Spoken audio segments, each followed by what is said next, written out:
Frost.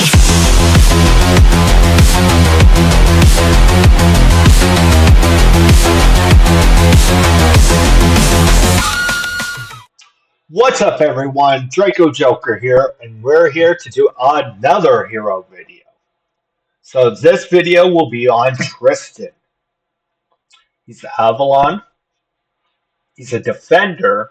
His affinity is strength, and his allegiance is order. So his base stats at level 1 is 1,410 health, 52 attack, and 86 defense. And at level 60, his base HP would be 15,526, attack 573, and defense 947. And no matter what level, speed at 85, initiative at 83, crit rate 10%, crit damage 50%, resist 40, and accuracy 10. His abilities. His basic is attack one enemy with a 25% chance to transfer one debuff from a random ally to this hero.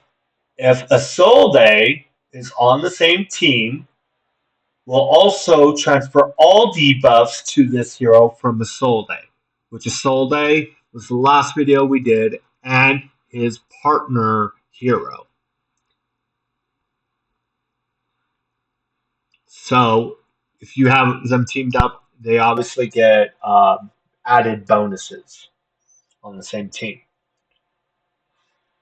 His core, Spear Wall, plays shield for 200% defense on all allies. If Isolde is on the same team, she receives 50% increased shield. So let's look at shield. Absorbing incoming damage equal to the strength of the shield before depleting HP. Shields cannot stack or be increased. And shields, real quick, shields are not considered buffs. So anything that says like remove buff or lower turn on buff or whatever, shield is not included on that, and it does not count. So for Tristen's Awakening 5, it also says place Protect 1 on all allies and Protect 2 on Isolde for 2 turns. So for Protect 1, transfer 20% of the damage this unit would receive to the hero who placed this buff. And then 2, this one would be for Isolde, so this is everyone. And then this is for Isolde. Transfers 40% of the damage this unit would receive to the hero who plays this buff. So he's going to be taking damage from everybody, a piece of everybody else's damage that's on his team. Now his ultimate, Shield of Cornwall. Attack all enemies, then place Radiance 1 on all allies for 2 turns. If Isolde is on the same team, place Radiance 2 on her for 2 turns. So Radiance once, this is for everybody. Reduce damage received by 10% and reflects the reduced damage back to the attacker. For Isolde, it'll be for the Radiance 2, reduces damage received by 20% and reflects the reduced damage back to the attacker.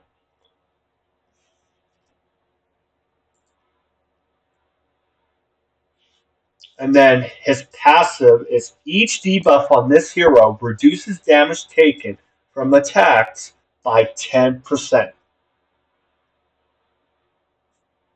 His divinity generator is gain 40 divinity when hit by an enemy. Imprint bonus. Each debuff on this hero reduces damage taken by attacks by 5%. And there's the Ascension bonuses. And there's the Awakening bonuses. So I'll give that a moment. So you guys can pause it or do what you need to do so you can uh, screenshot it or whatever so you can be able to read it.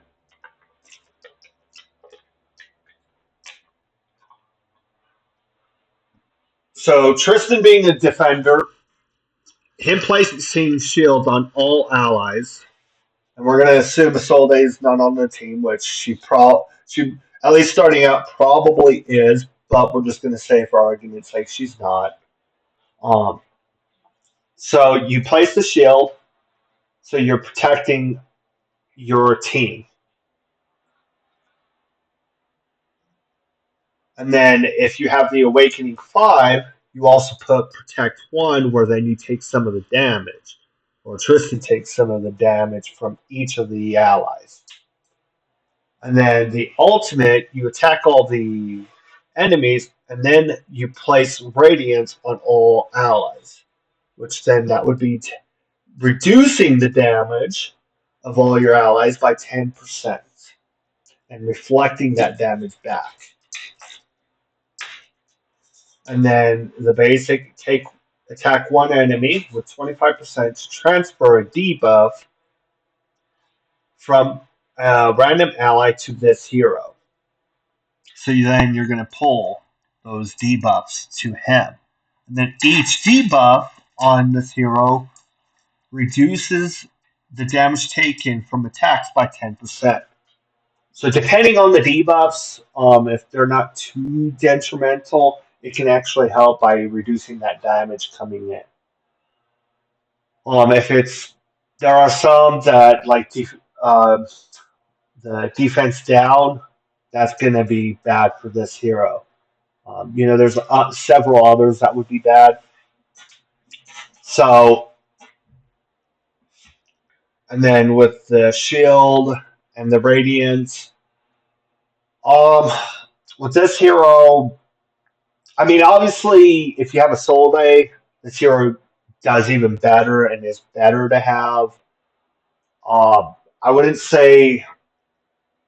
I mean, if he's like your only defender, then he's your only defender, or maybe depending on what strategy you're using. If you're using two defenders and he's your only second one, then you're in that situation. You just got to work with it. But outside of that, I would generally be kind of cautious using Tristen. I will admit, I don't think I used him in either alpha, or if I did, it was very minimum. Uh, so I wouldn't say like he's a great option. She is a better option, uh, but he's not. I wouldn't say he's the worst option either, because there's commons and uncommons too. So I kind of put him just kind of in the middle of the ground, middle of the road. Like he's he's all right, but he's not amazing. He's not god awful either. But he does get a little bit. Obviously he is a little bit better when you have a Soul Day. When you have a Soul Day, then it might be worth it a little bit more. But otherwise, meh. And him being a defender, doing shield, especially if you have him awakened, doing that protect, and then the radiance. I would say for the most part, he might be able to be used in most places, unless he's weak against whatever affinity.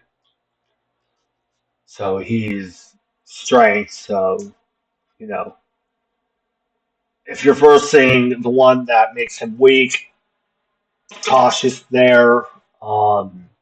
And then the other aspect is if you're versing a area or a boss that does a lot of debuffs, that can become very bad depending on which debuffs too. The one nice thing though, in a certain degree, is he gets divinity when he's hit. So unfortunately, he doesn't have taunt. Now, if he had taunt with that, then that would be decently good. But he doesn't have the taunt, so. But every time he is hit, then he will at least get divinity. So, and I think that's it. So, until the next video, have a good one.